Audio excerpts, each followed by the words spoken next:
Dear students, welcome to this channel. Students, जो नागरिक शास्त्र के आपके दीर्घ उत्तरीय प्रश्न दिए गए थे आप सभी लोगों को, उनका जो ये उत्तर का बहुत ही मोस्ट इंपॉर्टेंट कलेक्शन है और इन उत्तरों को आप ज़रूर देख कर जाएँ। और ये जो प्रश्न आपको दिए गए हैं, अगर आपने उन प्रश्नों को नहीं देखा है तो आप जा डिस्क्रिप्शन बॉक्स में उनका लिंक दे दिया गया रखा है, वहाँ से आप जाकर उन प्रश्नों को देख सकते हैं। तो आइए चलिए देखते हैं नागरिक शास्त्र के महत्वपूर्ण प्रश्नोत्तरों की श्रृंखला, जिसमें मैंने पहले उत्तर को सिलेक्ट किया हुआ है गुट निरपेक्ष आंदोलन। यह लघु उत्तरी, दीर्घ उत्तरी, अति लघु उत्तरी, बहुविकल्पी सबके लिए मोस्ट इंपॉर्टेंट है गुट निरपेक्ष आंदोलन। तो गुट निरपेक्ष आंदोलन वास्तव में कहता क्या है? इसका डिफिनेशन है, गुट निरपेक्ष आंदोलन राष्ट्रों की एक अंतर्राष्ट्रीय संस्था है जिन्होंने निश्चय किया कि वे विश्व के किसी भी पावर ब्लॉक के संग या विरोध में नहीं रहेंगे। मतलब अपने आप को क्या करना, दोनों महाशक्तियों से निष्पक्ष कर लेना, किसी एक के पक्ष में खड़ा न रह के अपने आप को निष्पक्ष रख लेना। इसकी स्थापना जो की गई थी सन 1961 में सर्बिया के बेलग्रेड नामक स्थान पर हुआ था, और जो इसका मुख्यालय है सेंट्रल जकार्ता में है। जकार्ता, सेंट्रल जकार्ता जो है इंडोनेशिया के सेंट्रल जकार्ता में इसका मुख्यालय बनाया गया है। इसकी संस्थापक के रूप में मुख्य रूप से जवाहरलाल नेहरू हो गए, जोसेफ ब्रोज टिटो हो गए, जमाल अब्देल नासिर हो गए, का नाम जो होता है वो सर्वोपरि रखा जाता है। तो ये लोग हैं जो संस्थापक के रूप में याद किए जाते हैं, किसके? गुट निरपेक्ष आंदोलन के लिए। तो गुट निरपेक्ष आंदोलन जो है आपकी बहुत ही मोस्ट इंपॉर्टेंट है, आप इसका स्क्रीनशॉट जरूर लें। डियर स्टूडेंट्स, गुट निरपेक्ष आंदोलन की जो विशेषताएं क्या है, तो इनकी विशेषताओं मुख्य रूप से यह सभी प्रकार के सैनिक, राजनीतिक, सुरक्षा संधियों तथा गठबंधनों का विरोध करने की नीति है। गुट निरपेक्षता शीत युद्ध के दौरान उत्पन्न नाटो, सीटो तथा वार्सा समझौते का विरोध करती है। तो जो ये गुट बनाए गए थे नाटो, सीटो तथा वार्सा, तो इन सभी गुटों का यह क्या करती है? विरोध करती है। गुट निरपेक्षता की नीति का मानना है कि सैनिक गठबंधन साम्राज्यवाद, युद्ध तथा नौ उपनिवेशवाद को बढ़ावा देते हैं। तो यह जो है गुट निरपेक्ष की आपकी क्या हो जाएगी? विशेषता हो जाएगी। गुट निरपेक्ष आंदोलन की विशेषता में आप इतना क्या लिखेंगे तो यह पर्याप्त है। डियर स्टूडेंट्स, यदि प्रश्नों का कलेक्शन आपको अच्छा लगता है और साथ ही साथ उनके उत्तर अगर आपको सरल भाषा में मिल रहे हैं तो आप वीडियो को लाइक और शेयर जरूर करते चलें। जो हम लोग अगला जो सेकंड प्रश्न शामिल किया गया था उसके जो प्रश्न उत्तर है, सोवियत प्रणाली क्या थी और इसकी जो विशेषताएं या इनका लक्ष्य क्या बनाया गया था। तो सोवियत प्रणाली के बारे में अगर हम लोग बात करें तो इसका जो प्रश्न उत्तर है, सोवियत प्रणाली रूस में हुई 1917 की समाजवादी क्रांति के बाद समाजवादी सोवियत गणराज्य का निर्माण हुआ, जिसका उद्देश्य एक समतामूलक समाज की स्थापना करना था। इस समाज में पूंजीवाद व निजी संपत्ति का अंत करके समानता की बुनियाद पर नवनी समाज की रचना करना था। मतलब इसमें इक्वलिटी दिखाया जाए, इसी व्यवस्था को सोवियत प्रणाली कहा गया। तो ये सोवियत प्रणाली जो है यह भी आपके एग्ज़ाम की दृष्टि से बहुत ही इम्पोर्टेंट है। स्टूडेंट्स, नागरिक शास्त्र के जो लघु उत्तरीय प्रश्नों के उत्तर के साथ जो कलेक्शन था वो बहुत ही मोस्ट इंपॉर्टेंट था। आप यदि उस वीडियो को नहीं देख पाए हैं तो आप डिस्क्रिप्शन बॉक्स में देख लीजिएगा, उसका मैंने लिंक दे रखा है, वहाँ से वो भी बहुत ही महत्वपूर्ण प्रश्न उसमें शामिल किए गए हैं। तो सोवियत प्रणाली की विशेषताओं पर आइए बात कर लेते हैं हम लोग। तो सोवियत प्रणाली की विशेषताएं क्या थी? सोवियत प्रणाली ने अपने नागरिकों के लिए न्यूनतम जीवन स्तर सुनिश्चित किया था। सरकार ने स्वास्थ्य, शिक्षा, चाइल्ड केयर और अन्य कल्याणकारी योजनाओं सहित बुनियादी आवश्यकताओं को सब्सिडी भी दे रखा था। सोवियत व्यवस्था में कोई बेरोजगारी नहीं थी। ये बहुत बड़ी बात है कि सोवियत व्यवस्था में कोई बेरोजगारी नहीं थी। राज्य का स्वामित्व सोवियत राज्य के स्वामित्व और नियंत्रण का प्रमुख था। तो ये हो गई आपकी सोवियत प्रणाली की विशेषताएं। डियर स्टूडेंट्स, ये जो प्रश्नों का संग्रह है वो साथ में प्रश्नोत्तर के साथ, तो ये बहुत ही सिंपल लैंग्वेज में है और साधारण भाषा में आप इसको आसानी से याद रख सकते हैं और आप इसका स्क्रीनशॉट ज़रूर लीजिएगा, क्योंकि आपको यह भविष्य में बहुत ही काम देंगे आपके एग्ज़ाम के दौरान। तो आइए देखते हैं हम लोग पर्यावरण पर बात किया गया। तो अगला प्रश्न उत्तर आप वहाँ से देख सकते हैं, प्रश्न डिस्क्रिप्शन बॉक्स में मैंने उसका लिंक दे रखा है, आप वहाँ से उन प्रश्नों को मिला सकते हैं। तो पर्यावरण के बारे में अगर बात किया जाए तो पर्यावरण उन सभी भौतिक, रासायनिक एवं जैविक कारकों की समष्टिगत इकाई है जो किसी जीवधारी अथवा पारितंत्रीय आबादी को प्रभावित करते हैं तथा उनके रूप, जीवन और जीविता को तय करते हैं। हम लोग पर्यावरण का पहले से भी डिफिनेशन जानते हैं, आप उसको जानते भी अच्छे से।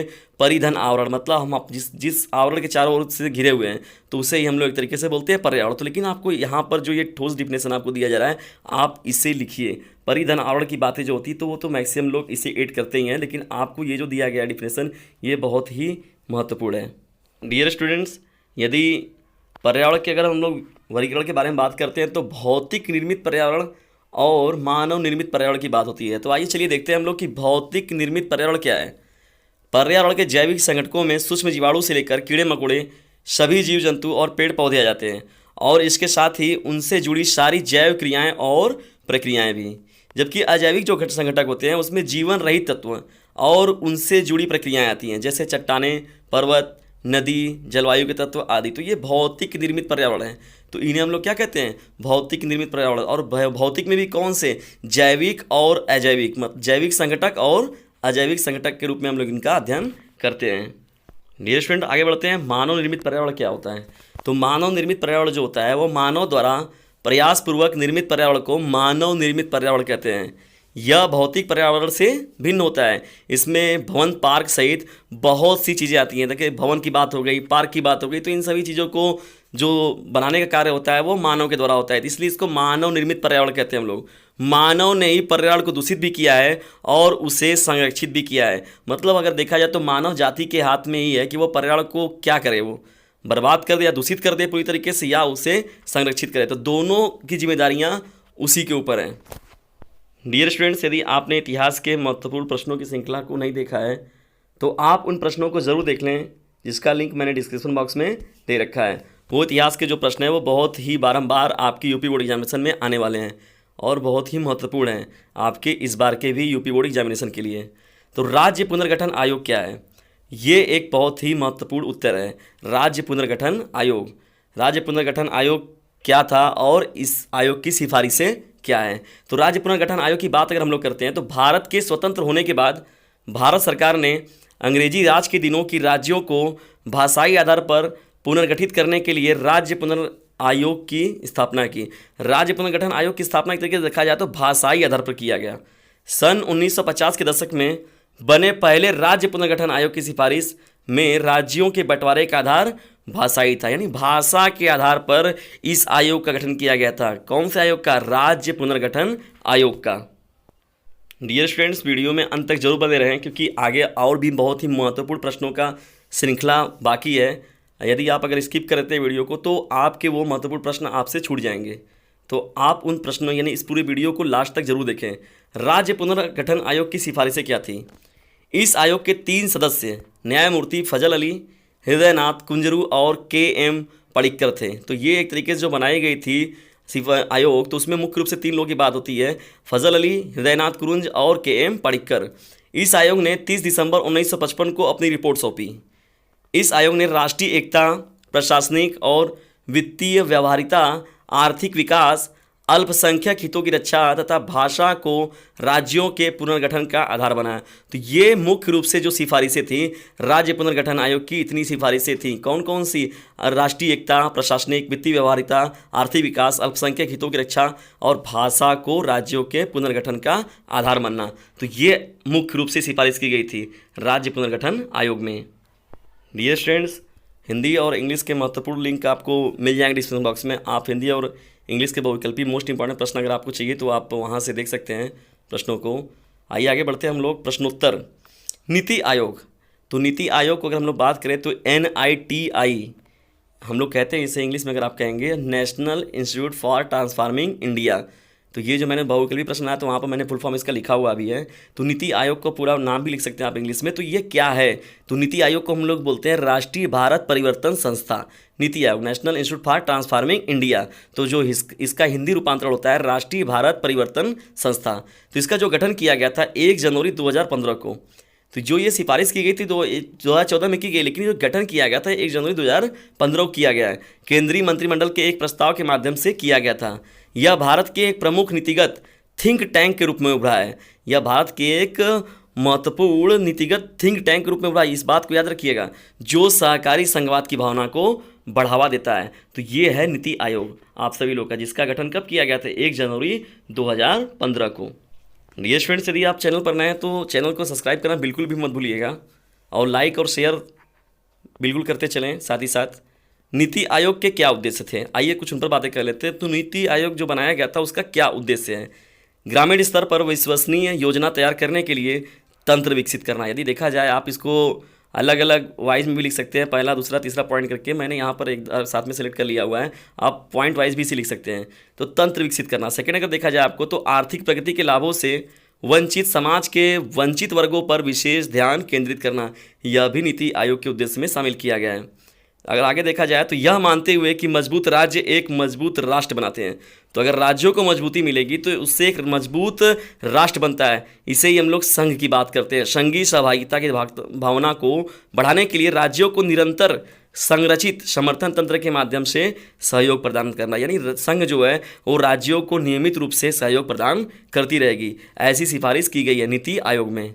आगे बढ़ा जाए तो चौथा पॉइंट जो हम लोग का हो जाएगा, रणनीतिक और दीर्घकालिक नीति की रूपरेखाओं का निर्माण तथा उनकी प्रगति एवं क्षमताओं की निगरानी करना। तो इस तरीके से ये अपना जो नीति आयोग का ये मुख्य उद्देश्य है, या इस प्रकार से जो नीति आयोग होता है अपने कार्य को अंजाम देता है। महत्वपूर्ण प्रश्नों की श्रृंखला में आगे बढ़ते हैं स्टूडेंट्स। जो अगला प्रश्न हमने सिलेक्ट किया हुआ है कि भारत की विदेश नीति क्या है, ये एक बहुत ही महत्वपूर्ण प्रश्न है आपका। तो भारत की जो विदेश नीति है, विदेश नीति को जानने से पहले, भारत की विदेश नीति को जानने से पहले हम लोग ये जान लें कि विदेश नीति होता क्या है। किसी भी देश की विदेश नीति, जिसे विदेशी संबंधों की नीति भी कहा जाता है, अपने राष्ट्रीय हितों की रक्षा के लिए और अंतर्राष्ट्रीय संबंधों के वातावरण में अपने लक्ष्यों को प्राप्त करने के लिए राज्य द्वारा चुनी गई स्वहितकारी रणनीतियों का समूह होती है। तो इस प्रकार से ये विदेश नीति का आपका डिफिनेशन हो जाएगा। और भारत की विदेश नीति क्या है, आइए हम लोग आगे देखते हैं। भारत की विदेश नीति के क्या सिद्धांत बनाए गए हैं, भारत विदेशों के साथ कैसा नीति रखता है, अपने राष्ट्र हित के लिए भारत क्या क्या कदम उठाता है, आइए देखते हैं उनके प्रमुख सिद्धांतों को। तो पहला पॉइंट अगर देखा जाए हम लोग, पंचशील या 5 गुण जिन पर 29 अप्रैल 1954 को हस्ताक्षर किए गए, जो औपचारिक रूप से चीन और भारत के तिब्बत क्षेत्र के बीच व्यापार पर समझौते के प्रतिपादित किए गए थे, बाद में विश्व स्तर पर अंतर्राष्ट्रीय संबंधों के संचालन के आधार के रूप में कार्य करने के लिए विकसित हुए थे। ये 5 सिद्धांत बहुत ही महत्वपूर्ण हैं, भारत के द्वारा जो बनाए गए, भारत की विदेश नीति में शामिल किए गए ये 5 सिद्धांत जो होते हैं बहुत ही महत्वपूर्ण है। जिसमें पहला हम लोग का हो जाएगा, दूसरे की क्षेत्रीय अखंडता और संप्रभुता के लिए पारस्परिक सम्मान को बनाए रखना। दूसरा जो है परस्पर गैर हस्तक्षेप। थर्ड जो हो जाएगा परस्पर गैर आक्रामकता। चौथा जो है समानता और पारस्परिक लाभ। पांचवा जो हो जाएगा शांतिपूर्ण सहअस्तित्व। तो ये हो गए भारत के विदेश नीति के मुख्य सिद्धांत के या 5 पॉइंट। भारत की विदेश नीति का जो आधार माना गया है। अब आइए चलिए देखते हैं सेकंड पॉइंट में क्या कहता है भारत की विदेश नीति। तो जो हमारे यहाँ देश की नीति है वसुधैव कुटुंबकम, विश्व एक परिवार है, इससे संबंधित है। सबका साथ, सबका विकास, सबका विश्वास की अवधारणा को लेकर हमारा भारतवर्ष देश जो है वो आगे की ओर अग्रसर है। थर्ड पॉइंट आपका इसमें शामिल हो जाएगा सिद्धांत में, भारत विश्व व्यापार व्यवस्था, जलवायु परिवर्तन, आतंकवाद, बौद्धिक संपदा अधिकार, वैश्विक शासन जैसे वैश्विक आयामों के मुद्दों पर वैश्विक बहस और वैश्विक सहमति की हिमाकत करता है। मतलब जब भी ये चीज़ें अगर होती हैं तो उनमें भारत क्या होता है, अग्रसर होकर उसमें शामिल होता है। जलवायु परिवर्तन की बात आ गई, आतंकवाद की बात आ गई, तो पूरे विश्व के साथ एकजुट होकर इन सभी मुद्दों पर सामना करता है। तो जिसकी हिमाकत करने के लिए भारत सदैव तत्पर रहता है। चौथा पॉइंट है निर्णय लेने और सामरिक स्वायत्तता की स्वतंत्रता भारत की विदेश नीति की एक और महत्वपूर्ण विशेषता है। इस प्रकार भारत साझेदारी में विश्वास करता है और गठबंधनों, विशेष रूप से सैन्य गठबंधन, उससे दूर है। तो भारत जो है सैन्य गठबंधन में विश्वास नहीं रखता है और साझेदारी के रूप में बहुत ही ज़्यादा काम करता है। सभी के रूप में सहयोग की बात होती है, सहयोग की बात, सद्भावना की बात हो गई, तो भारतवर्ष इस नीति पर कार्य करता है। डियर स्टूडेंट्स, प्रश्नों की श्रृंखला में हम लोग आगे बढ़ते हैं, जो कि प्रश्नोत्तर में मैंने शामिल किया हुआ है। भारत और पाकिस्तान के बीच प्रमुख तनाव के कारण क्या है, या भारत और पाकिस्तान के बीच में क्या समझौते हो रहे हैं, इस समय फिलहाल में क्या हाल बना हुआ है। तो ऐसे किसी प्रकार से आपके प्रश्न पूछ सकते हैं, क्योंकि तनाव की स्थिति आप इस समय भी देख रहे हैं। ये तो स्वाभाविक है कि इससे प्रश्न भी बन सकता है आपका लघु, अति लघु या तो आपकी दीर्घ उत्तरी में। तो यदि दीर्घ उत्तरी में पूछता है तो आप किस प्रकार से उत्तर देंगे, भारत और पाकिस्तान के बीच में प्रमुख तनाव क्या कारण है। तो आइए देखते हैं कुछ पॉइंटों को। भारत और पाकिस्तान में संबंध हमेशा से ही ऐतिहासिक और राजनीतिक मुद्दों की वजह से तनाव में रहे हैं। तो यह देखा जाए तो राजनीतिक आप देख रहे हैं जो पॉइंट बहुत ही इंपॉर्टेंट है, क्योंकि भारत और पाकिस्तान के बीच में तनाव की वजह से कई जो होते हैं देश, मुल्क होते हैं, उन्हें बहुत ज़्यादा प्रॉफिट होता है। इन देशों में इस रिश्ते का मूल वजह भारत के विभाजन को देखा जाता है। कश्मीर विवाद इन दोनों देशों के आज तक उलझाए आज तक उलझाया है, यानी कश्मीर विवाद जो है आज तक दोनों देशों को उलझाए हुए हैं, अभी तक उनका कोई हल नहीं निकल पा रहा है। और दोनों देश कई बार इस विवाद को लेकर सैनिक समझौते भी कर चुके हैं और कई बार युद्ध भी हो चुके हैं, जिसमें कि हम लोग का 62 की युद्ध की बात करते हैं, यहाँ तो हम लोग कारगिल के युद्ध की बात करते हैं। तो इस प्रकार कई युद्ध भी हम लोग के हो चुके हैं भारत और पाकिस्तान के बीच में। तो वही देखते प्रमुख तनाव के कारण क्या क्या कहाँ से उभरे हैं। तो इसमें पहला पॉइंट मैंने शामिल किया हुआ है, जम्मू और कश्मीर के कारगिल जिले और नियंत्रण रेखा के पास पाकिस्तान के सैनिकों और कश्मीरी आतंकवादियों की घुसपैठ इस तनाव की वजह है। तो प्रमुख तनाव के रूप में अगर देखते हैं तो कश्मीरी आतंकवादी जो नियमित रूप से क्या करते हैं, जो नियंत्रण रेखा होता है उसका हमेशा यह उल्लंघन करते रहते हैं, तो ये एक विवाद का सबसे बड़ा कारण बना रहता है। डियर स्टूडेंट, जो दूसरा पॉइंट हम लोग का है, भारत के विभाजन में नदी जल बंटवारे को लेकर भी विवाद हुआ है। यह नदी जल बंटवारा जो है इस पर भी हमेशा विवाद होता रहता है। तो इसमें संधि विवाद में पंडित जवाहरलाल नेहरू और जो पाकिस्तान के मुख्य थे उनके साथ संधि भी हुई है इस जल विभाजन को लेकर। लगभग सभी नदियाँ सिंधु, चिनाब, सतलज, व्यास और रावी का पानी भारत से होकर गुजरता है, जो तनाव का कारण बनता है। सिंधु नदी जिसमें मुख्य रूप से है, तो ये जो विभाजन नदी जल बंटवारे का है यह भी बहुत बड़ा कारण बनता है तनाव का।